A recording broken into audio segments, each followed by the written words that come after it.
Today we're talking about an energy source that's literally as old as humanity. But here's the twist. It's getting a seriously high-tech makeover. So, let me ask you something. What do you think was our very first energy revolution? You know, the one that completely changed the game for us.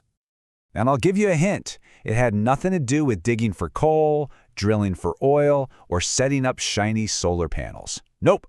It was something much, much more fundamental.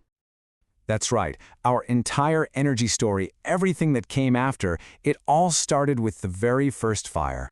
Think about it. That simple act of burning wood for warmth, for cooking food, for keeping predators away. That was it. That was the moment we first figured out how to harness energy to shape our world. And for pretty much all of human history, that was our go-to energy source. Just look at this timeline.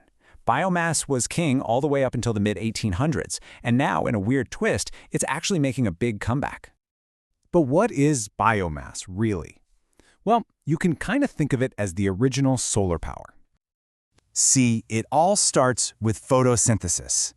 Plants are amazing. They soak up sunlight and turn all that solar energy into chemical energy. They're basically bottling sunshine in their leaves and stems.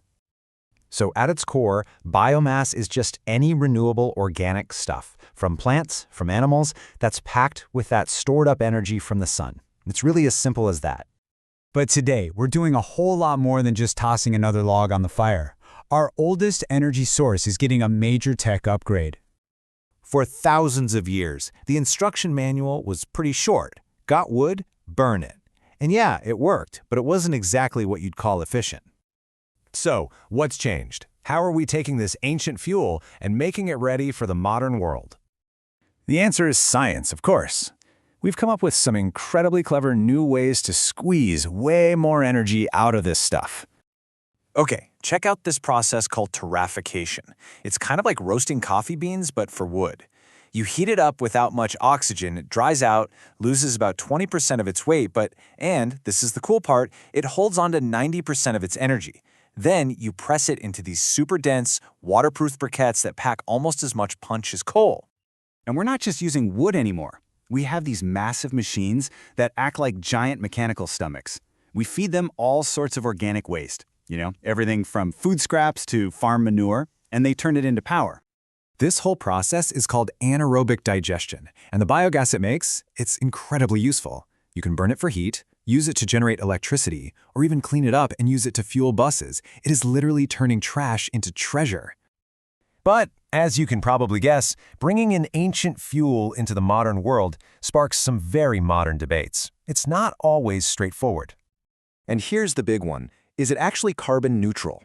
Well, on one hand, yeah. The carbon it releases is the same carbon the plant pulled out of the air not too long ago. It's part of a natural cycle. But, on the other hand, you're still putting CO2 into the atmosphere right now, and if it's not sourced responsibly, it could lead to deforestation. It's complicated. And there are other downsides to think about. Burning it can release pollutants that cause smog. Then there's the whole land use debate. Are we using land to grow fuel when it could be used for food? Not to mention the potential for water pollution from fertilizers. But when you take a step back, the key idea is this.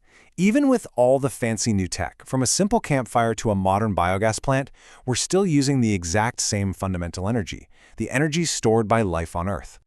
So our oldest energy source is definitely not just some relic of the past. It's still a really active and constantly evolving part of our energy story. Hey, if you enjoyed this and want to understand more about where our energy comes from, make sure you subscribe for more simple explanations on complex energy topics. Thanks for watching.